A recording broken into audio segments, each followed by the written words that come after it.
இப்போ இந்தியா முழுவதுக்குமே ஒரு ஒரு அமைப்பு இருக்குது, ஐபிஆர்எஸ்ன்னு ஒரு அமைப்பு இருக்குது. அது என்னென்னா இந்தியன் பெர்ஃபார்மிங் சொசைட்டின்னு ஒரு பேர், மும்பையில் இருக்குது. அதில் வந்து இந்தியாவில் இருக்கக்கூடிய எல்லா இசையமைப்பாளர்களும் பாடலாசிரியர்களும் தயாரிப்பாளர்களும் அதில் இருப்பாங்க. அந்த அமைப்பில் மெம்பராக இருப்பாங்க. 3 மாதத்துக்கு ஒருக்கா அது மீட்டிங் நடக்கும். தமிழ்நாட்டில் இருக்கக்கூடிய எல்லா இசையமைப்பாளர்களும் அந்த ஐபிஆர்எஸ் அமைப்பில் மெம்பராக இருக்கிறாங்க. இளையராஜா அவர்களும் அது மெம்பராக இருந்தார்.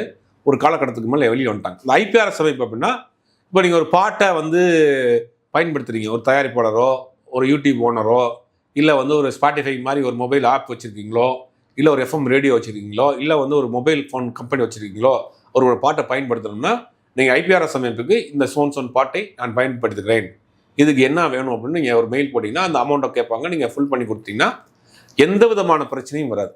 இளையராஜாவிற்கும் மற்ற இசையமைப்பாளருக்கும் வரக்கூடிய பிரச்சனை இதுதான். மற்ற இசையமைப்பாளருக்கு நீங்கள் ஐபிஆர்எஸில் மட்டும் வாங்கினா போதும், எல்லாமே இன்க்ளூடு எல்லாமே அதில் வந்துடும். இளையராஜா அந்த ஐபிஆர்எஸ்லேருந்து வெளியில் வந்துட்டு அவருடைய காப்புரிமை பிரச்சனைகளை அவரே ஒரு லீகல் டீம் வச்சு ஃபாலோ பண்ணுறாரு. ரெண்டுக்கு வித்தியாசம் தான்.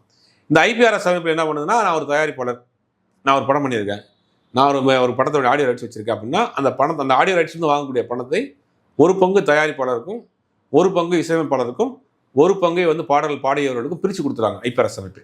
இந்த சிக்கலே வராது. தேவாவினுடைய பாட்டாக இருக்கட்டும், ரஹ்மானுடைய பாட்டாக இருக்கட்டும், இது யாருடைய பாட்டை நீங்கள் பயன்படுத்தினாலும் இந்த சிக்கல் வராது. ஏன்னா ஐபிஆர்எஸ் அதோடைய பொறுப்பு எடுத்துக்கிறோம். அவங்க வாங்கி யாருக்கு எவ்வளோ கொடுக்கணும் கொடுத்துருவாங்க. இளையராஜாவை பொறுத்த வரைக்கும் அந்த ஐபிஆர்எஸ் அமைப்பிலிருந்து வெளியில் வந்துட்டார். சில படங்களுடைய ரைட்ஸ் அவரே வச்சுருக்காரு, சில இதில் ஒரு பார்ட்னராக இருக்கிறாரு. ரெண்டாவது அந்த பாட்டை நீங்கள் வந்து ரீமிக்ஸ் பண்ணுறப்ப எங்கிட்ட உரிமை கேட்கணுங்கிற ஒரு கண்டிஷன் வைக்கிறாரு. அதை வந்து இவங்க வந்து என்ன பண்ணிருக்காங்கன்னா கேட்காம விட்டுருந்தா இப்போ இந்த அளவுக்கு வந்திருக்கு. இந்த அறிவுசார் உரிமை இன்டெலெக்சுவல் ஆக்டில் தான் அவர் வழக்கை போட்டிருக்காரு. இப்போ இந்த பிரச்சனை இப்படி தான் இருக்குது.